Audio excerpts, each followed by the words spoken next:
South Africans get so wealthy. South Africa is the most unequal society in the world. And it freaks me out how many South Africans complain about BEE, or they say 30 years of democracy, isn't that enough for you? In exactly that accent. And how little most South Africans know about economic apartheid. How far colonial and apartheid governments went to lift up white people and suppress people of color for hundreds of years. Your parents may have worked hard, very hard, but the paler their skin, the more they benefited from extraordinary government economic aid. So let's start in 1910, when the Union of South Africa was formed. Literally, the country was invented for the first time, and government policies affected everybody in the country. The Second South African War had just ended. It was between the Brits and the Boers, and the Brits won, but they wanted to unite all white people together, especially Afrikaners, because they'd been fighting each other and killing each other for years. And so immediately, they made it that no people of color could vote.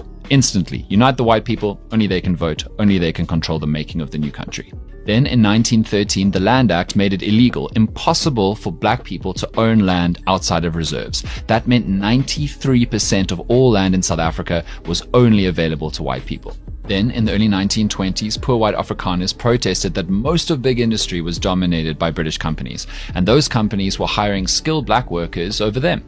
In response, the government funded enormous public works programs, like building the Hartbeespoort Dam, and they only hired poor white workers. They literally made programs to make jobs for poor white, particularly Afrikaner workers.